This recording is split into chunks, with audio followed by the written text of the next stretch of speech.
Bismillahirrahmanirrahim. Assalamualaikum warahmatullahi wabarakatuh.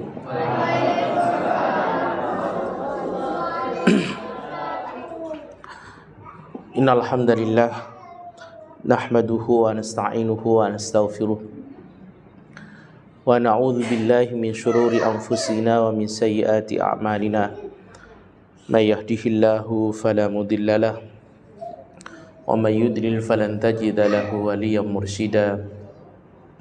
Asyhadu an la ilaha illallah wahdahu la syarika lah wa asyhadu anna Muhammadan abduhu wa rasuluhu la nabiyya ba'dah.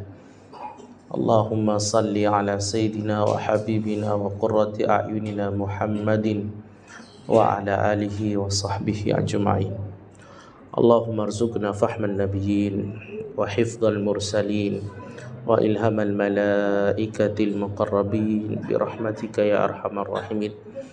Allahumma inna nas'aluka ilman nafi'a wa qalban khashi'a wa amalan mutaqabbala wa rizqan halalan tayyiban mubaraka.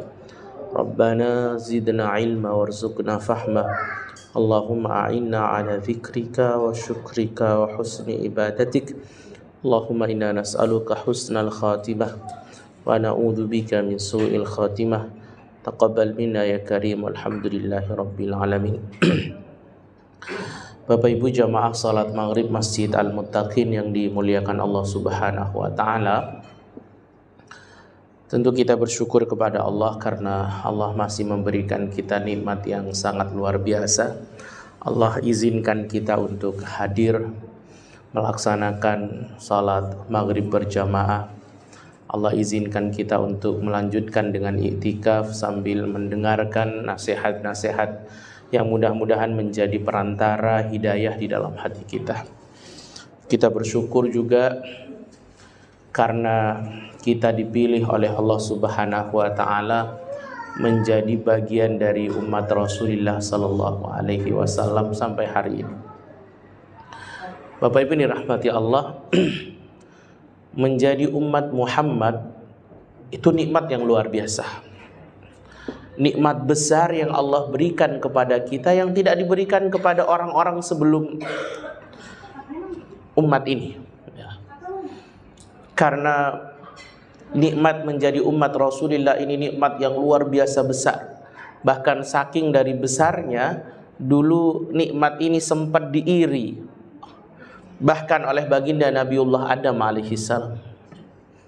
Adam itu pernah mengucapkan kalimat yang kalau kita mendengarnya betapa kita bersyukur sekali menjadi umat Rasulullah. Kalimat Nabiullah Adam alaihissalam, beliau mengatakan bahwa aku tidak diberi 4 hal yang Allah berikan justru kepada umat Muhammad. Aku, kata Nabiullah Adam, tidak diberikan 4 hal yang Allah berikan kepada umat Muhammad. Yang pertama, kata beliau, bahwa aku ketika melakukan dosa atau tidak taat sama Allah atau melakukan dosa, kata beliau, taubatku baru diterima setelah aku berada di Mekah.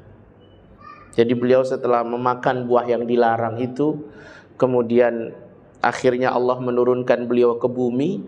Ratusan tahun beliau menyesali dosa-dosa beliau, baru akhirnya taubat beliau itu diterima oleh Allah Subhanahu wa taala ketika beliau berjumpa dengan Bunda Hawa di Jabal Rahmah, ada yang mengatakan di Padang Arafah. Sementara umat Muhammad, kata beliau, di mana saja dia bikin dosa, kapan saja dia bikin dosa, dia bisa taubat di mana saja yang mau dia, kapan saja dan di mana saja dia mau. Kita ini setiap hari bikin dosa, cuma ini rahmati Allah. Saya yakin sekali setiap kita ini tidak akan berlalu 1 hari pun dalam hidup kita melainkan di hari itu kita bikin dosa, termasuk hari ini. Dan beruntungnya kita bisa taubat kapan saja dan di mana saja kita mau. Di kendaraan kita bisa taubat, di masjid kita bisa taubat, saat jalan kita bisa taubat, saat duduk kita bisa taubat. Coba kebayang kalau berlaku sebagaimana yang terjadi kepada Nabiullah Adam alaihissalam. Ketika kita taubat, kita harus umroh. Berapa duit yang perlu kita kumpulkan? Berapa lama yang perlu kita kemudian selusuri perjalanan itu kalau setiap taubat harus ke Mekah. Maka kata Adam, aku ketika taubatku baru diterima ketika aku berada di Mekah. Sementara umat Muhammad di mana saja mereka mau taubat, mereka diampuni oleh Allah Subhanahu wa ta'ala. Yang pertama. Yang kedua, kata Nabiullah Adam alaihissalam, aku ketika melakukan dosa, maka seketika auratku dibuka oleh Allah Subhanahu wa ta'ala.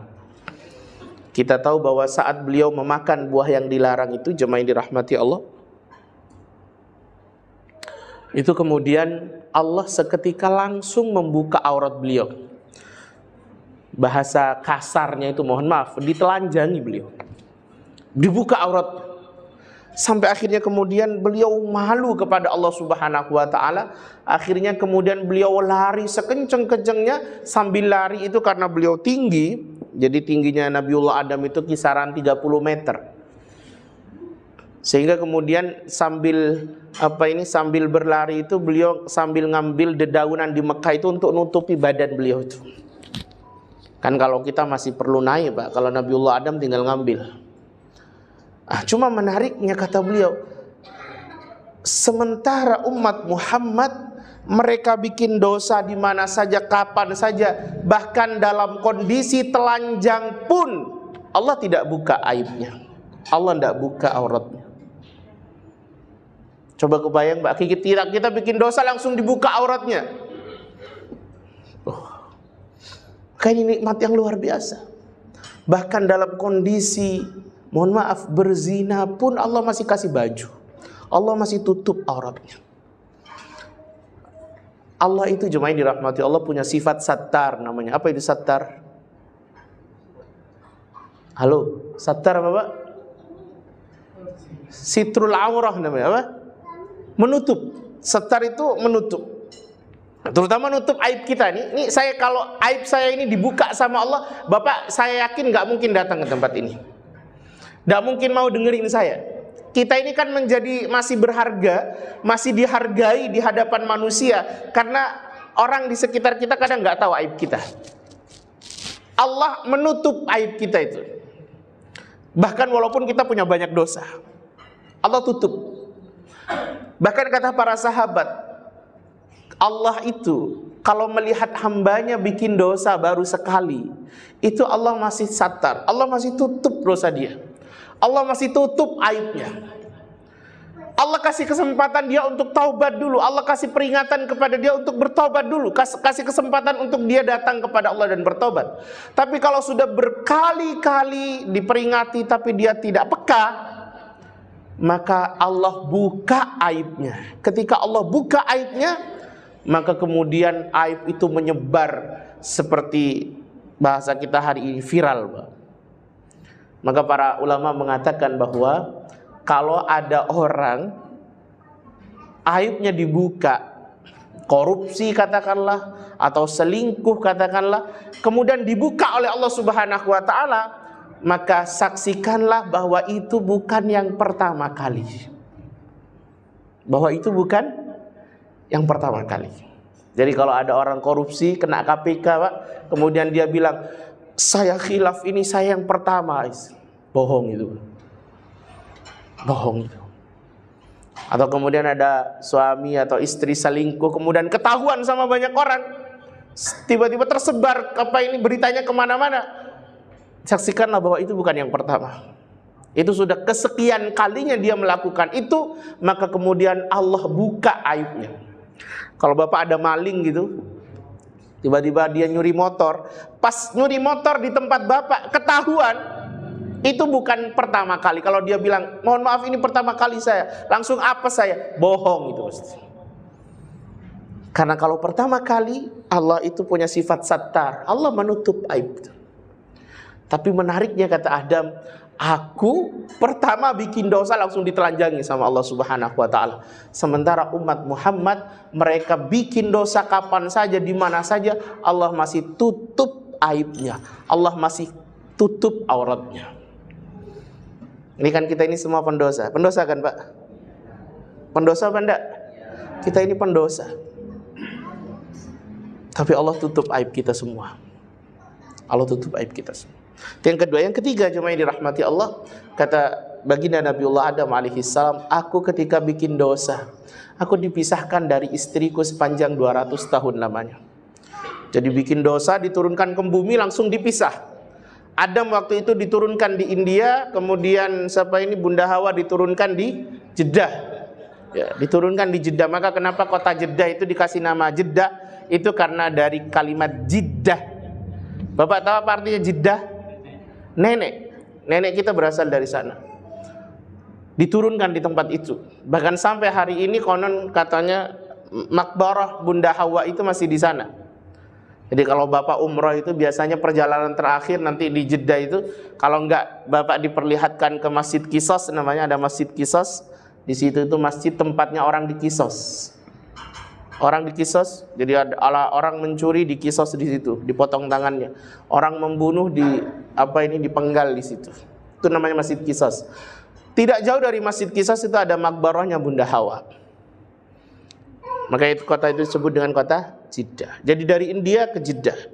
Adam di India, Bunda Hawa di Jeddah. Baru kemudian mereka bertahun-tahun lamanya saling mencari, baru ketemu nanti di Jabal Rahmah atau di Padang Arafah. Konon ada yang mengatakan 200 tahun lamanya. Coba Pak, kalau kita bikin dosa, habis itu langsung kemudian dipisahkan dari istri kita. Lah, setiap hari qabil tuh sampean. Iya, karena kita setiap hari bikin dosa. Tapi Allah Maha Kuasa, Allah kasih kita nikmat yang luar biasa. Karena fadilah baginda Rasul Shallallahu Alaihi Wasallam, kita walaupun setiap hari bikin dosa, tetap romantis tuh sama istri kita, tetap adem ayem sama istri kita. Betapa Allah punya kuasanya dan betapa ini nikmat yang luar biasa yang kadang tidak kita sadari, tidak kita sadari.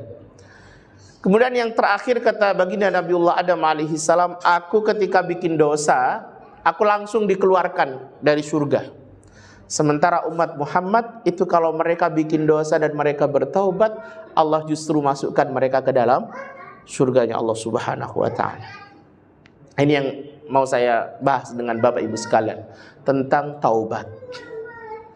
Setiap kita ini punya dosa, tapi yang paling penting dari apa yang dilakukan setelah dosa itu adalah bagaimana cara kita bertobat kepada Allah Subhanahu wa ta'ala.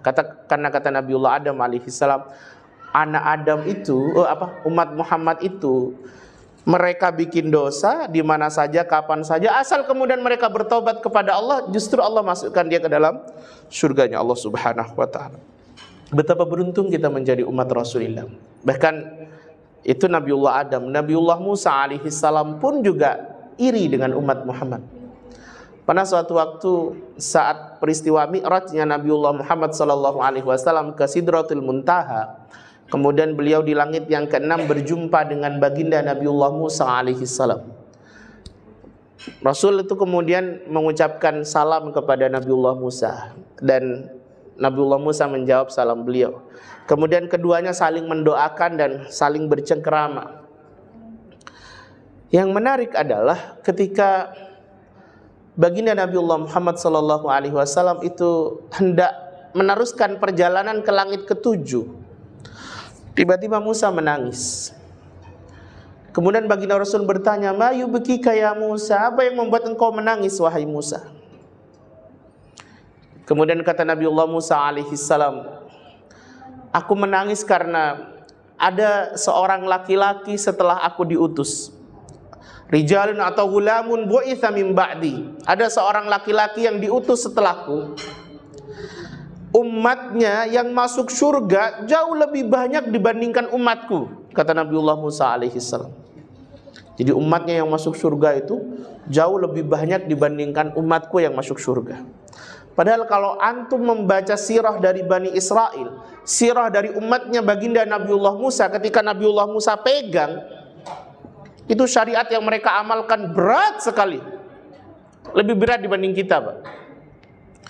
Itu di zaman baginda Nabiullah Musa, di zaman umat Nabiullah Musa, itu kalau orang mau tobat tuh harus Taubat dari dosa besar itu harus kemudian dibunuh.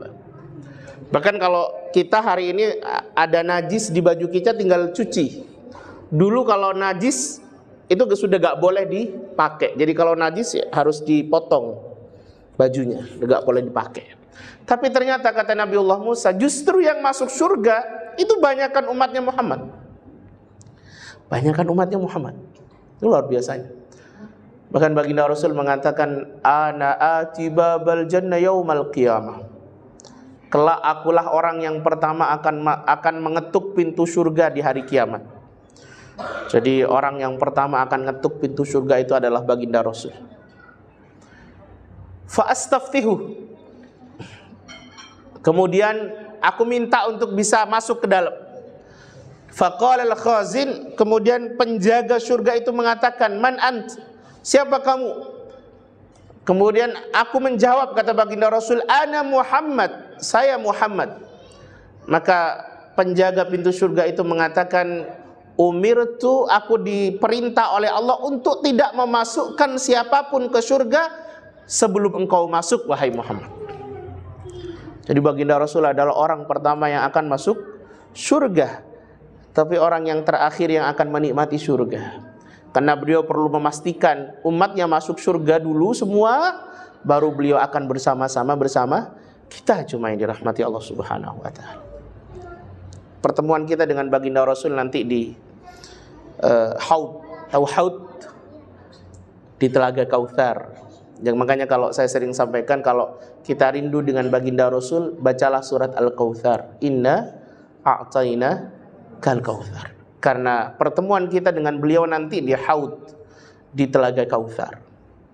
Bahkan beliau pernah suatu waktu berkhutbah di depan para sahabat. Beliau kemudian mengatakan, nahnul akhirun wal awwaluna yaumal qiyamah. Kita semua adalah umat yang datangnya terakhiran. Kita ini terakhir. Makanya dunia ini sudah sangat tua sekali. Keropos, Pak. Sering gempa, keropos sekali dunia ini. Kita ini terakhir. Tapi mudah-mudahan gak sampai kiamat kita udah mati, Pak. Karena umat terburuk itu adalah yang mereka menangi kiamat nanti. Tapi kata baginda Rasul, nahnul akhirun, kita semua datangnya belakangan. Wal awwaluna yaumal qiyamah.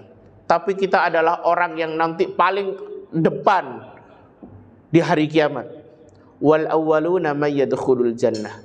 Dan orang-orang yang paling pertama memasuki surganya Allah Subhanahu wa taala. Ini jemaah yang dirahmati Allah, ini nikmat yang kadang kita anggap sepele. Kita lahir di zaman ini, itu nikmat luar biasa. Dengan terlepas dengan dinamikanya, dengan zaman fitnah ke zaman yang banyak ini nikmat luar biasa. Allah sudah mempertimbangkan matang-matang bahwa kita dilahirkan di zaman ini. Antum tidak perlu kemudian mengatakan bahwa seandainya aku lahir di zamannya baginda Rasul, betapa beruntungnya saya. Pertanyaannya, emang kalau kita lahir di zaman baginda Rasul, sudah pasti kita ikut baginda Rasul? Jangan-jangan ikut Abu Jahal kita ini. Jadi ketika kita dilahirkan di zaman ini menjadi bagian dari umat Rasulullah, itu adalah nikmat luar biasa yang perlu kita terus syukuri, bahwa kita dipilih oleh Allah berada dalam barisan ini. Jadi jemaah dirahmati Allah, ini penting. Maka ini mumpung Rabiul Awal, walaupun sebenarnya mencintai baginda Rasul itu tidak tentang Rabiul Awalnya, tapi tentang bagaimana kemudian kita bisa terus mempersembahkan salawat kepada beliau di mana saja, kapan saja, di bulan apa saja. Terkhusus kalau sekarang bulan Rabiul Awal, baginda Rasul sering dawuh kepada kita bahwa kalau bisa setiap Jumat, setiap hari, akan mungkin setiap Jumat kita membaca salawat kepada baginda Rasul. Dan puncak dari cinta atau mensyukuri menjadi bagian dari umat Rasulullah adalah mengikuti apa yang diperintahkan baginda Rasul dan menjauhi apa yang dilarang oleh baginda Rasul. Ikut sunnah beliau, maka itu bukti cinta kita terbesar kepada beliau. Ikut apa yang dilakukan beliau, itu adalah bukti cinta kita terbesar kepada beliau.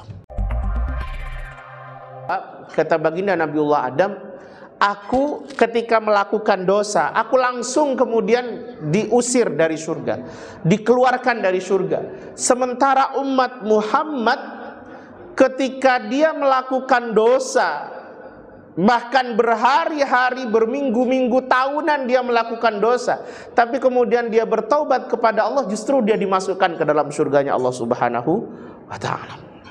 Ini menarik juga, dirahmati Allah. Saya sering menukil kalimat para ulama bahwa manusia itu ketika dilahirkan ke bumi, lahir dari rahim ibunda kita oleh Allah dilengkapi dengan 3 kekurangan. 3 kekurangan ini akan terus berada di tengah-tengah kita, berada di dalam diri kita sampai akhirnya kita meninggal. Kekurangan pertama bahwa kita itu dilahirkan dalam keadaan bodoh, Pak. Dan sampai hari ini kita masih harus terus merasa bahwa kita ini bodoh. Coba dari sekian banyak ilmu Allah, berapa yang sudah kita kuasai? Sedikit sekali. Bahkan terlalu banyak problem hari ini, kasus-kasus yang ada hari ini, yang kadang kita nggak tahu hukumnya. Nggak tahu hukumnya. Bahkan yang lebih bodoh lagi adalah kita sudah tahu bahwa itu haram, masih kita langgar. Ini bodoh sekali. Sudah tahu bahwa itu haram tapi masih kita langgar. Kan ibaratnya kalau kalau handphone saya ini saya masukkan ke dalam air kemudian dia rusak, ngapain saya masih masukkan? Kan bodoh. Kita ini sudah tahu bahwa riba itu tidak boleh, tapi masih kita akses saja. Dan kita menikmati dengan itu. Kita sudah tahu bahwa ghibah itu nggak boleh, masih saja kita masuk di situ. Dan terlalu banyak hal, banyak yang diharamkan oleh Allah tapi tetap kita bentur, tetap kita lakukan. Itu sebagai bukti bahwa sampai hari ini pun kita masih terlalu bodoh. Kita bodoh. Kemudian yang kedua, jemaah dirahmati Allah, bahwa ketika kita dilahirkan ke bumi ini, Allah memberikan kita apa yang disebut dengan nafsu. Tidak ada makhluk yang punya nafsu kecuali kita. Ya, kita punya nafsu. Ya, maka nafsu inilah yang kemudian membuat kita akhirnya terjerumus kepada keburukan, dibisiki keburukan, punya keinginan untuk melakukan dosa dan lain sebagainya. Karena memang sifat nafsu itu innan nafsa la ammaratum bisu. Sesungguhnya nafsu itu kalau nggak bisa dikelola maka dia akan cenderung menyuruh kita kepada keburukan. Cuma ini dirahmati Allah, maka saya nggak paham ini kalimat baginda Rasul atau kalimat para ulama bahwa kalau ada orang itu bisa menundukkan nafsunya maka dia lebih mulia daripada malaikat. Ya, Nabiullah Adam itu kenapa kemudian Allah memerintahkan malaikat untuk sujud kepada beliau? Karena di titik itu Nabiullah Adam lebih unggul, lebih baik daripada malaikat. Kita pun juga sebenarnya bisa lebih baik, lebih unggul daripada malaikat ketika kita mampu untuk menundukkan nafsu kita. Tapi sebaliknya, dan ini kalimat Quran, sebaliknya kalau ada orang memperturutkan nafsunya maka dia jauh lebih hina daripada binatang. Kalimat Quran, balhum adol, bahkan dia jauh lebih sesat, jauh lebih hina dibandingkan binatang. Jadi yang kedua kita punya nafsu. Yang ketiga jemaah dirahmati Allah, kita punya qarin. Apa itu qarin, Mbak? Apa itu qarin? Apa?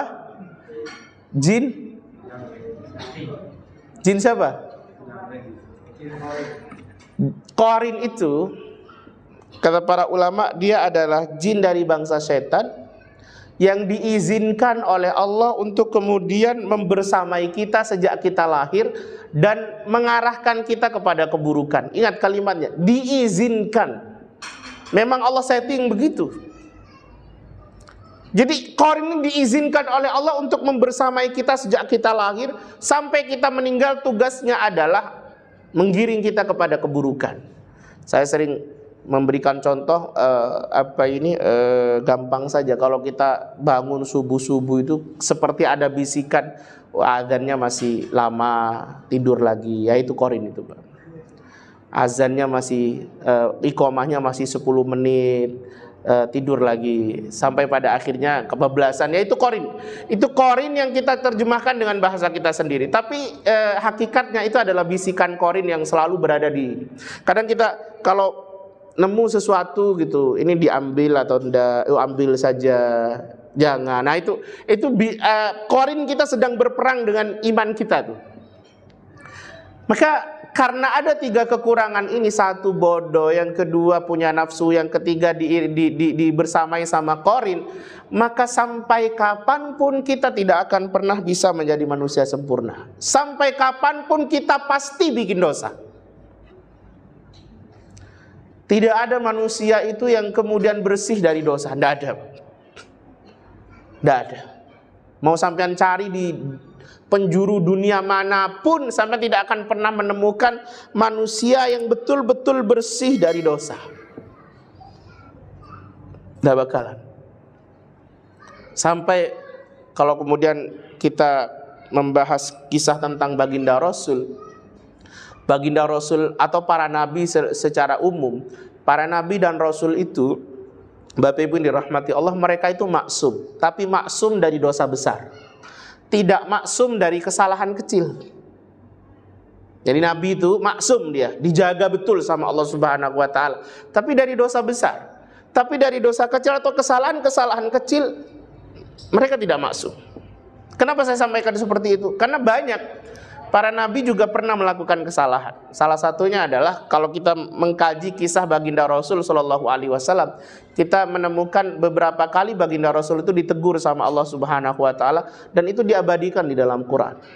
Salah satunya yang paling masyhur adalah ketika kita membaca kisah Abdullah bin Ummi Maktum di dalam surah Abasa wa Tawalla.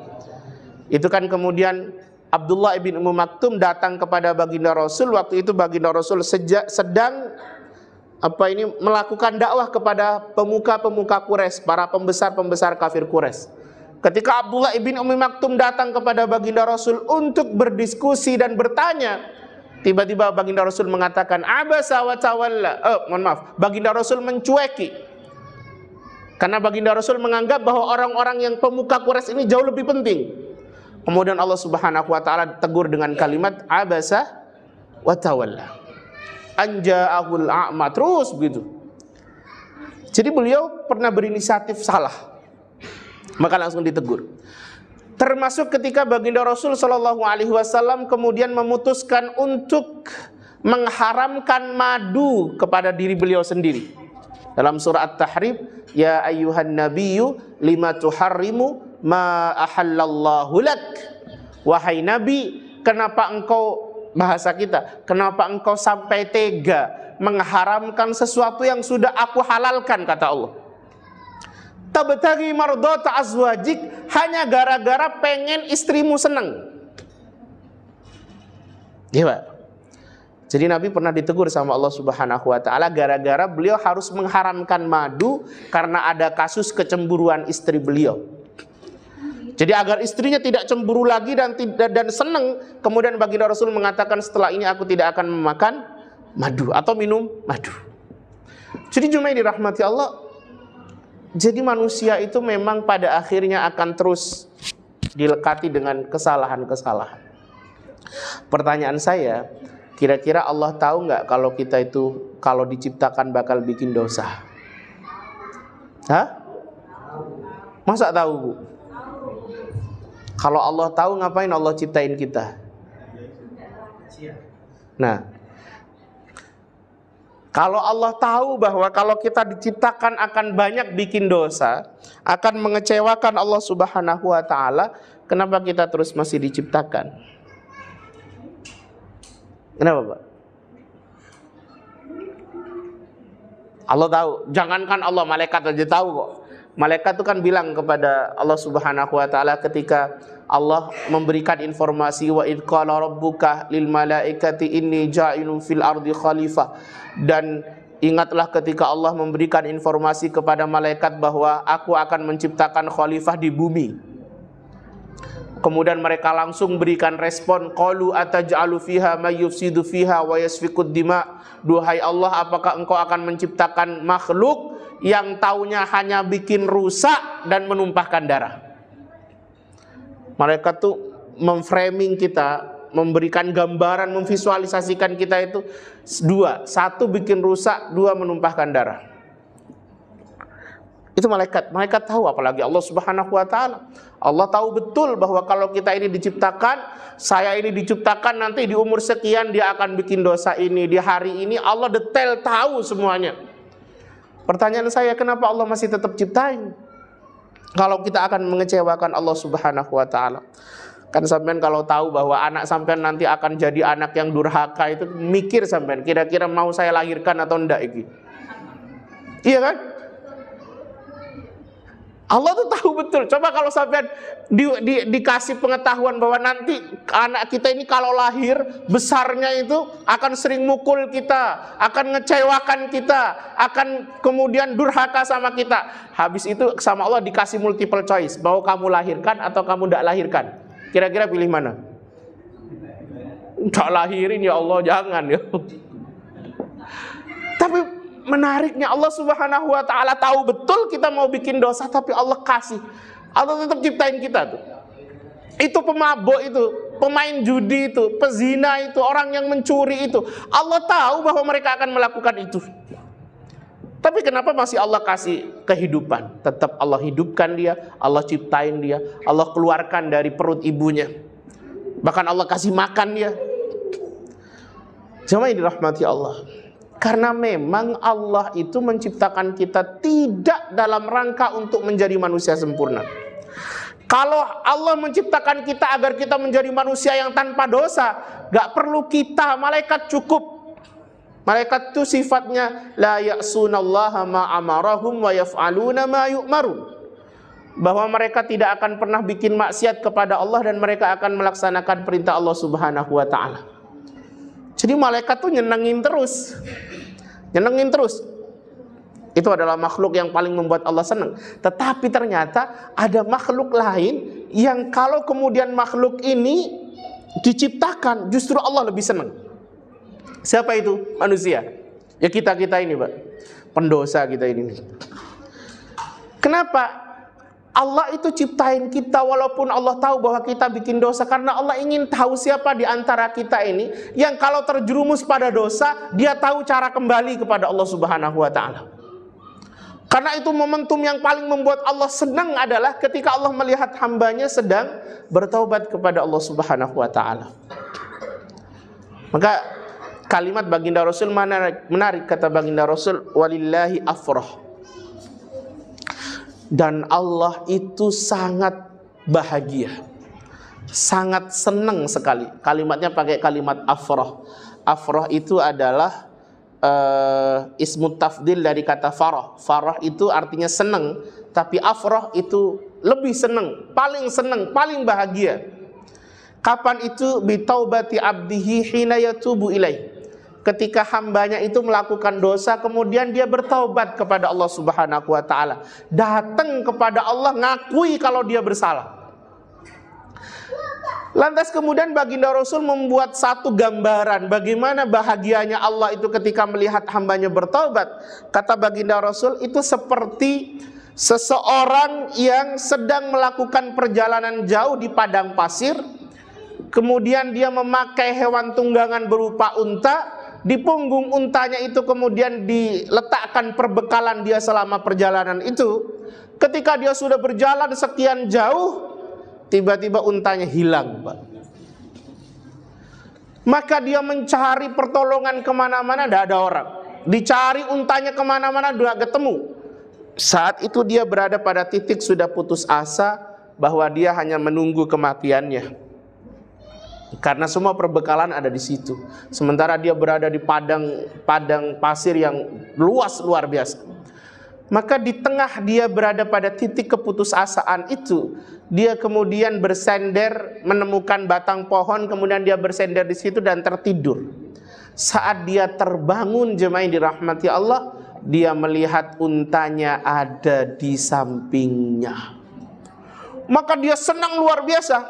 Senang sekali. Karena apa? Satu, untanya kembali. Yang kedua, dia sudah selamat dari kematian karena dia tidak akan menderita kelaparan. Untanya kembali. Saking dari senangnya, jemaah yang dirahmati Allah, itu sampai kemudian dia gak bisa kontrol kalimatnya. Dia bilang begini, Allahumma anta abdi wa ana rabbuk. Ya Allah, engkau hambaku dan aku Tuhanmu. Saking dari senangnya. Orang tuh kan kalau seneng Pak, kadang nggak bisa kontrol, jingkrak dia, sampai akhirnya kemudian tidak sadar kalau dia itu bahaya katakanlah, atau bisa patah tulangnya karena jingkrak itu. Tapi yang jelas orang ini saking dari bahagia sampai dia nggak bisa kontrol kalimatnya. Dia bilang Allahumma anta abdi wa ana rabbuk. Ya Allah, engkau adalah hambaku dan aku Tuhanmu. Begitu dia ngomongnya. Tapi kata baginda Rasul, senangnya orang yang tadi kehilangan unta itu jauh lebih senang Allah ketika Allah melihat hambanya bertaubat. Allah tuh senang betul kalau ada hamba datang kepada Allah membawa rasa penyesalannya, rasa bersalahnya. Maka itulah kenapa di dalam Al-Quran Allah bilang, innallaha yuhibbut tawwabina wa yuhibbul mutatahhirin. Sesungguhnya Allah itu mencintai orang-orang yang bertaubat dan mensucikan diri. Itu kalau saya membaca ayat ini seakan-akan Allah itu mengkhitob kita, Allah itu bicara sama kita, ngobrol sama kita, bilang sama kita bahwa hambaku, sebetapapun banyaknya dosamu, sebetapapun menumpuknya kesalahanmu, kalau kau datang kepadaku membawa taubat, maka tetap aku akan bilang kepadamu, ana uhibbuka ya abdi. Saya mencintaimu wahai hambaku. Saya kan sering Pak bilang, Pak, Allah itu jauh gitu Pak. Seperti kalau kita ini ya, bedanya kita makhluk dengan khalik itu jauh sekali. Kita ini kalau ada tetangga kita bikin kebaikan, sudah bertahun-tahun lamanya care sama kita, peduli sama kita, loman sama kita, tiba-tiba di satu momentum dia bikin kesalahan, kadang kita lupa kebaikan dia yang sudah bertahun-tahun itu. Yang kita ingat adalah kesalahan dia yang pertama kali itu. Allah beda. Allah itu walaupun kita berbuat dosa berkali-kali, bertahun-tahun, ketika kemudian kita datang kepada Allah membawa taubat, maka Allah lupa dengan dosa-dosa kita. Yang Allah ingat adalah saat kita datang dengan taubat. Itu Allah Subhanahu wa ta'ala. Perlu azan dulu Pak?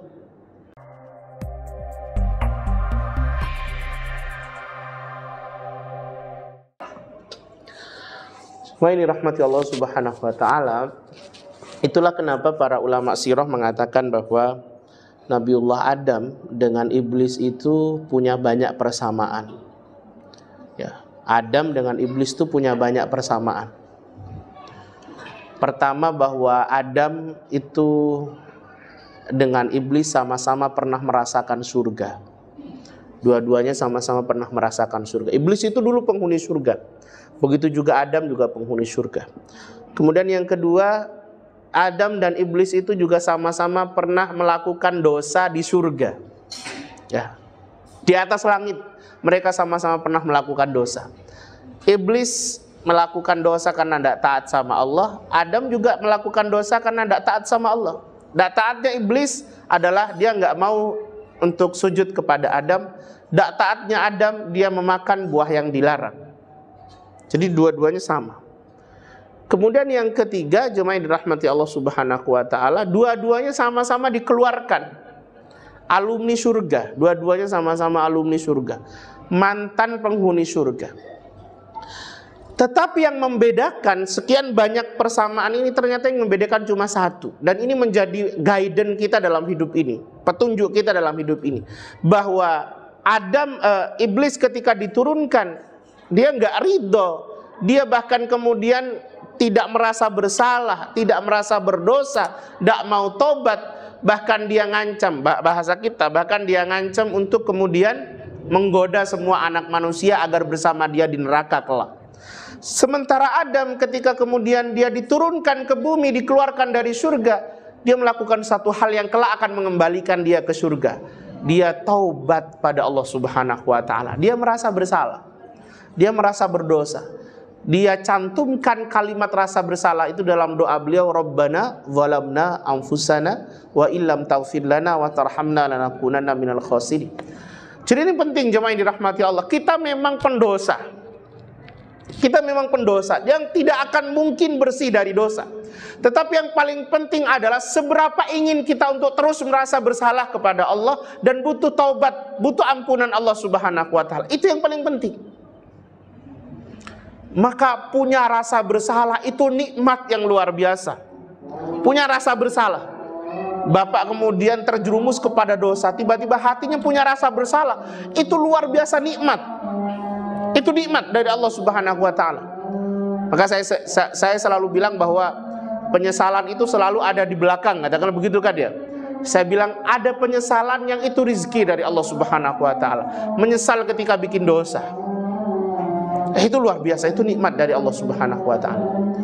Maka jemaah yang dirahmati Allah Subhanahu wa ta'ala, para ulama mengatakan ketika Adam bertaubat, justru taubatnya Adam inilah yang akan mengembalikan dia ke dalam surganya Allah Subhanahu wa ta'ala.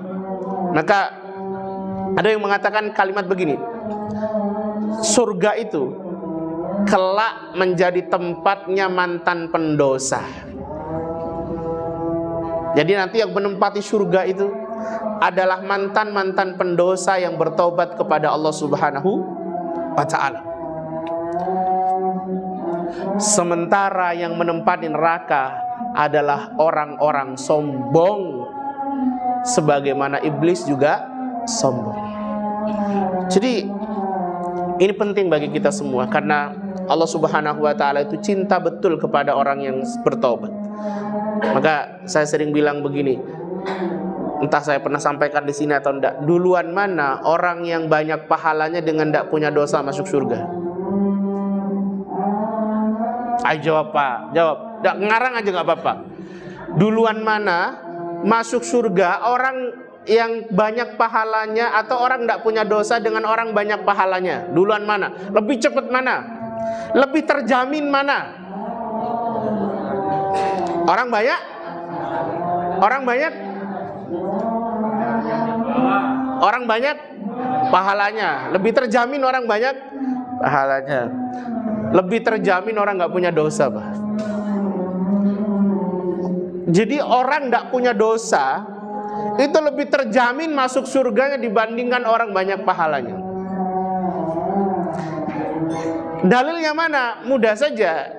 Baginda Rasul pernah bilang sama kita, anak kecil yang baru lahir kemudian dia meninggal, dia akan masuk surga. Ya. Bahkan dia akan menunggu orang tuanya di surga, memberikan syafaat nanti kepada orang tuanya. Itu anak kecil tidak ada pahalanya, tapi dia nggak ada dosanya. Makanya kita, jemaah dirahmati Allah, kata para ulama, kalau memang kita tidak bisa menguatkan atau berkompetisi dengan orang-orang salih dalam hal amal salihnya, maka kita perlu berkompetisi dengan para pendosa dalam hal taubatnya. Taubat terus, taubat. Karena kalau orang tidak mau bertobat itu orang sombong, dia merasa bahwa dirinya bersih-bersih saja. Tapi Allah itu paling senang kepada orang yang merasa bersalah. Allah itu paling senang kepada orang yang merasa bersalah. Maka kalau kita tahu kisah yang masyhur sekali itu tentang orang yang kemudian membunuh berapa? 99 nyawa, membunuh 99 orang. Ini saya yakin juga Bapak Ibu di sini nggak ada yang pembunuh, bahkan mantan pembunuh juga nggak ada. Ini orang membunuh 99 orang, digenepin sama dia 100. Coba bayangin, 100, dia genepin 100. Habis itu dia dapat hidayah, ketemu dengan bahasa kita mungkin seorang ustadz, seorang kiai katakanlah begitu, yang menunjukkan kepada dia bagaimana caranya bertobat. Pertama, kamu harus pindah dari tempatmu. Ini penting. Intalik ila ardin kadza wa kadza. Pergilah kamu ke kota ini, ke kota ini. Kenapa dia mengatakan begitu? Karena orang itu kalau pendosa, mantan berdosa banyak, hidup di lingkungan yang juga banyak melakukan dosa, itu kalaupun dia bertobat, rentan dia balik lagi. Ya, rentan dia balik lagi. Tapi kalau kemudian dia pindah dari tempat itu, dia menemukan suasana yang baru, orang yang kemudian ahli ibadah gitu, dia akan juga terbantu. Kemudian yang kedua, jemaah yang dirahmati Allah, orang ini sebenarnya belum sempat melakukan kebaikan, belum. Tetapi niat yang ada di dalam hatinya bertobat itu sudah menggebu-gebu, sehingga akhirnya ketika dia sampai di tengah perjalanan meninggal kan. Maka kata baginda Rasul, itulah pertama kali malaikat rahmat dengan malaikat azab berdebat. Mereka berdebat soal apa? Ini hakku, ini hakku, ini punyaku, ini punyaku, kata dia. Kata malaikat azab, ini punyaku, masuk neraka dia. Orang nggak pernah bikin pahala ini, taunya bikin dosa aja. Kata malaikat rahmat, ini punyaku. Dia sudah punya niat untuk bertobat. Dia punya rasa bersalah. Rasa bersalah itulah yang kemudian membuat dia tergerak untuk pindah dari tempatnya. Maka akhirnya kemudian kita tahu setelah itu diukur lebih dekat ke arah tujuan atau lebih dekat ke arah awal. Maka ketika diukur ternyata lebih dekat ke arah tujuan. Dekatnya juga nggak sekilo 2 kilo, bahasa kita yang mungkin sak jengkal atau sak apa ini? Apa ini sak begini nih, Mbak? Siapa? Sak hasta. Deket lah, enggak terlalu jauh apa ini selisihnya. Tapi itu yang kemudian membuat malaikat rahmah akhirnya menang dan dia membawa dia ke surganya Allah Subhanahu wa taala. Diampuni dosanya. Maka jemaah dirahmati Allah. Saya terus terang, saya kalau membahas tema ini saya selalu optimis bahwa kita semua ini nanti masuk surga Allah Subhanahu wa taala. Iya, kita harus membangun optimisme bahwa kita masuk surga, jemaah yang dirahmati Allah. Sehingga hidup ini jadi semangat. Bahwa seberapa banyak pun dosa kita, dosa kepada orang tua, dosa kepada suami, dosa kepada istri, dosa kepada Allah, dulu mungkin sering lepas hijab, tidak nutup aurat, dulu mungkin pernah terlibat dalam riba, dulu mungkin pernah melakukan dosa, tidak sholat dan lain sebagainya. Ternyata pintu taubat Allah terbuka lebar-lebar buat kita semua. Terbuka luar biasa. Maka tugas kita setiap hari bagaimana caranya, karena kita paham setiap hari bikin dosa, tolong juga setiap hari harus taubat. Minimal kalau sholat Pak, baca istighfar. Bahkan kalau bisa, kalau kita tidur itu kan tidak selalu langsung wajah kita ini nempel ke bantal, kan tidak selalu langsung bisa tidur kan. Pasti kita kadang masih ngelamun, kalau ibu-ibu masih mikirin besok mau masak apa. Kemudian banyak hal, bapak-bapak juga masih mikirin besok di kantor ngapain gitu. Coba isi itu dengan istighfar. Harapannya kita menutup hari itu dengan taubat. Kalau kemudian Allah Subhanahu wa taala tidak bangunkan kita lagi, insya Allah kita mati dalam keadaan husnul khatimah. Itu yang mungkin bisa saya sampaikan. Mudah-mudahan bermanfaat kepada kita semua. Mudah-mudahan Allah mengampuni dosa kita semua. Mudah-mudahan kita juga dijaga oleh Allah Subhanahu wa taala iman kita, hidayah yang ada di dalam hati kita. Allah anugerahkan kepada kita semua putra-putri yang salih-salihah. Rabbana zalamna anfusana wa illam taghfir lana wa tarhamna lanakunanna minal khasirin. La ilaha illa anta subhanaka inna kunna minadh dhalimin. Allahumma ij'alna wa auladana wa ahlana wa azwajana wa dhurriyyatina wa talamidana min ahli al-ilmi wa ahli al-khair. ولا تجعلنا وإياهم من أهل الشر والضير واجعلنا وإياهم من أهل القرآن وأهل الإيمان. اللهم إنا نسألك حسن الخاتمة ونعوذ بك من سوء الخاتمة. اللهم إنك عفو تحب العفو فاعف عنا. اللهم ربنا لا تزغ قلوبنا بعد إذ هديتنا وهب لنا من لدنك رحمة إنك أنت الوهاب. اللهم إنا نسألك حسن الخاتمة ونعوذ بك من سوء الخاتمة. ربنا اغفر لنا واغفر ذنوب والدينا وارحمهم كما ربونا صغارا. ربنا آتنا في الدنيا حسنة وفي الآخرة حسنة وقنا عذاب النار وأدخلنا الجنة مع الأبرار يا عزيز يا غفار يا رب العالمين. وصلى الله على سيدنا وحبيبنا وقرة أعيننا محمد وعلى آله وصحبه أجمعين والحمد لله رب العالمين. Subhanakallahumma wa bihamdika asyhadu an la ilaha illa anta astaghfiruka wa atubu ilaik. Assalamualaikum warahmatullahi wabarakatuh.